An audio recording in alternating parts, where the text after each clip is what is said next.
दोस्तों, coding with सूरज में आपका स्वागत है। आज हम पढ़ने जा रहे हैं static data structure. Static data structure क्या होता है? Static data structure is one where the size is fixed at compile time and it does not change during run time. This means the amount of memory required is known beforehand. तो static data structure का मतलब है कि static data structure वो होता है जिसका size पहले से ही फिक्स होता है।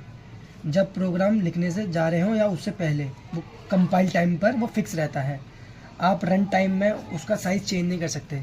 जैसे कि अब हमारी ये मेमोरी है, मेमोरी का स्टोरेज है, बट हमने पहले फिक्स कर दिया कि हमें इतनी मेमोरी यूज़ करनी है, इतना वो करना है, तो ये फिक्स हो जाएगा। तो हम इतनी ही मेमोरी 2, 5, 7, 8 हम इतने इधर साइड का ही हम यूज़ कर सकते हैं। बट जो इधर साइड का जो मेमोरी का जो स्टोरेज बचेगा वो हमारा वेस्ट जाएगा, हम उसको यूज़ नहीं कर सकते।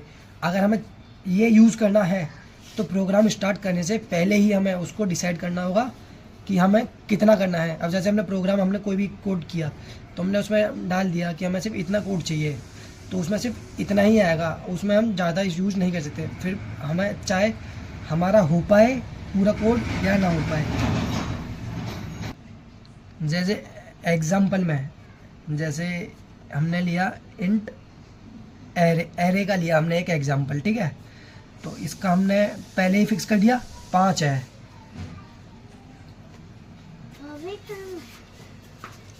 तो जैसे हमारे पास ये डेटा है, 2 हुआ, 4 हुआ, 6 हुआ, 8 हुआ, 10 हुआ। अब हमारे पास हमने बता ही दिया कि हमारा जो एरे है उसका वो वैल्यू 5 तक है, तो हम सिर्फ 5 कर सकते हैं यूज़। हम सिर्फ 5 एलिमेंट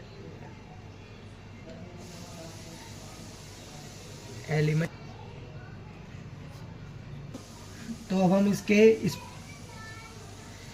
फीचर्स पे आएंगे। किसी फीचर्स मतलब क्या है वो हो सकते हैं, जैसे memory is allocated before the programme.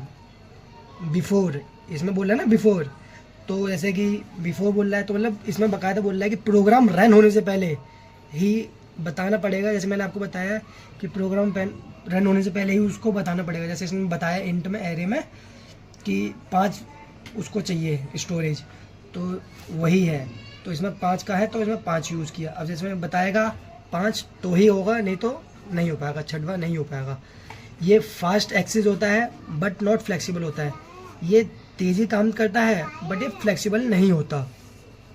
इसमें जैसे मेमोरी वेस्ट भी होती है। जैसे अगर हम पे बहुत सारी, मैंने आपको बताया जैसे यहाँ पे बॉक्स बनाया है, ये पूरा मेमोरी है हम पे, तो इसमें ये हमने यूज़ कर लिया है डेटा मेमोरी का, तो ये तो हमारा वेस्ट ही हुआ ना। तो जैसे इसमें स्टैटिक में अगर हमने पूरा बोल दिया है कि फिक्स होता है, अगर हमें कोई प्रोग्राम रन करना है उससे पहले हमें बताना पड़ेगा कि हमें कितना यूज़ चाहिए, वो उसी हिसाब से काम करता है।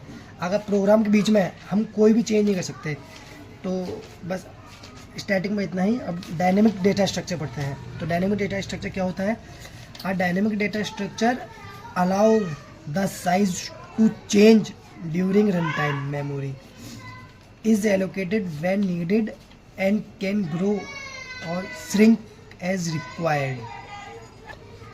डायनेमिक डेटा स्ट्रक्चर वो होता है जिसमें साइज प्रोग्राम के चलने के द्वारा, मतलब रन टाइम में डिसाइड होता है। मेमोरी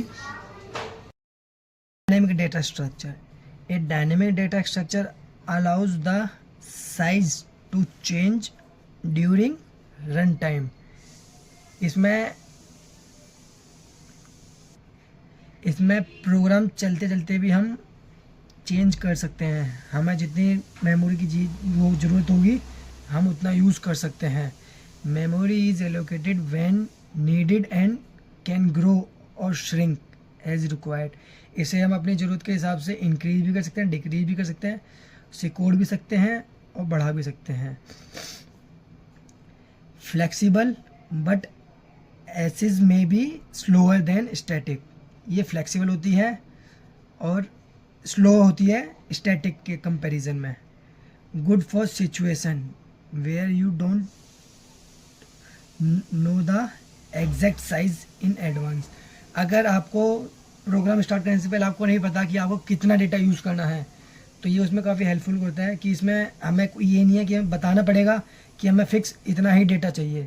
हम प्रोग्राम स्टार्ट करने के बाद भी हमें जितनी ज़रूरत होगी मेमोरी की, हम उतना यूज़ कर सकते हैं।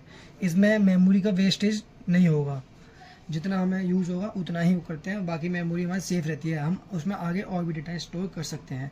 जैसे एग्जांपल के लिए इसमें ले सकते हैं हम लिंक लिस्ट का स्ट्रक्चर। तो लिंक लिस्ट नोड्स का कलेक्शन होता है। हर नोड में दो चीज़ होती हैं, जैसे एक में होगा डेटा जो वैल्यू को स्टोर करता है, और दूसरे में होगा पॉइंटर पॉइंटर जो नेक्स्ट नोड का एड्रेस स्टोर करता है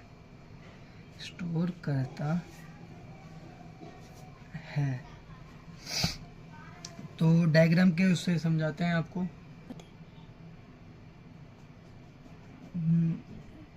जैसे ये है हमारा लिंक लिस्ट का एग्जांपल।